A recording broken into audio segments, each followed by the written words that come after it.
குரு முதல்வர் இருக்கிறாரா இல்லையா? ஆமா ஆமா நமச்சிவாய மூர்த்திகள். ஆமா. அந்த நமச்சிவாய மூர்த்திகள் எப்படி இருப்பாருன்னு சொன்னா, அவரு பஞ்சாக்கர தேசிகர்னு சொல்றோமா இல்லையா? ஆமா, பஞ்சாக்கர தேசிகர். அது அப்போ அஞ்செழுத்து உருவாய் நிற்கக்கூடிய தேசிக பெருமான். ஆமா. அஞ்செழுத்துனாலே இது சிவம். சிவமும் அவரும் ஒண்ணுன்னு அவர் அப்படி சொல்லி இருக்குது. ஆமா. அப்போ அந்த அஞ்செழுத்து நமக்கு உள்ளும் புறமும் நிறைஞ்சிருக்கா இல்லையா? ஆமா.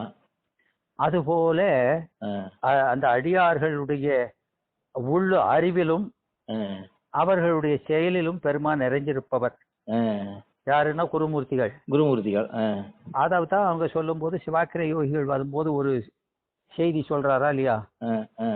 சிவாக்கிர யோகிகள் இவங்களை பார்க்க வர்றப்போ தம்பரான் சுவாமிகள் எல்லாம் உஞ்ச விருத்திக்காக போயிட்டு இருக்காங்க. சரி. பிச்சை எடுத்து சாப்பிடுவாங்களா இல்லையா? ஆமா ஆமா. அப்படி போகும்போது இவரை பார்த்த உடனே எல்லாரும் விழுந்து வணங்குறாங்க. சரி. வணங்கிட்டு போறாங்க. அப்புறம் இவர் நமசிவாய மூர்த்திகள்கிட்ட பேசிட்டு இருக்கும்போது உங்களுடைய சீடர்களுக்கு இன்னும் பக்குவம் வரலையேன்னு சொல்றாரு. அப்போ அவர் சொல்றாரு, ஞான தேசிகனை பார்த்த உடனே அடியற்ற மரம் போல வீழணுமே தவிர அந்த பிச்சா பாத்திரத்தை திண்ணையில வச்சுட்டு கும்பிட்டது தப்புன்னு சொல்றாரு. விளங்குதா? அது அங்க வீதியில நடந்தது. ஆனா இவர் ஒடுக்கத்துல இருந்தவர் இங்க நடந்தத அப்படியே சொல்றாரு. அத சொன்ன உடனே அவரு வெலவெலத்து போயிடுறாரு. யாரு இது? சிவாக்கிர யோகிகள். சிவாக்கிர யோகிகள் ரொம்ப பெரிய ஆளு. அவங்க எல்லாம் அந்த மடம் கந்த பரம்பரை. அது சிவாச்சாரியார் மடம்ல முதல்ல ஆதிசைவர்கள் தான். சரியா? அவங்க தான் அங்க சன்னிதானமா இருப்பாங்க. இவர் ஆதிசைவர் தானே சிவாச்சார யோகிகள். சரியா?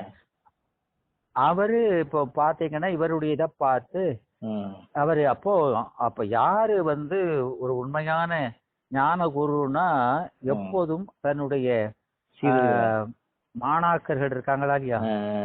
அவங்களுடைய அறிவினுடைய முன்னேற்றத்தையே கண்டு கொண்டிருப்பவர் தான் ஞான தேசிகர்ங்கிறது. அதுக்குள்ள இலக்கணம். அதான் அப்படி இவர் இங்க இருந்தாலும் அவர் கவனம் பூரா எதுல இருக்குது? அவங்க மாணாக்கருடைய ஆமா, எப்படி பிஹேவ் பண்றாங்கிறத இங்க இருந்தே சொல்றாரு.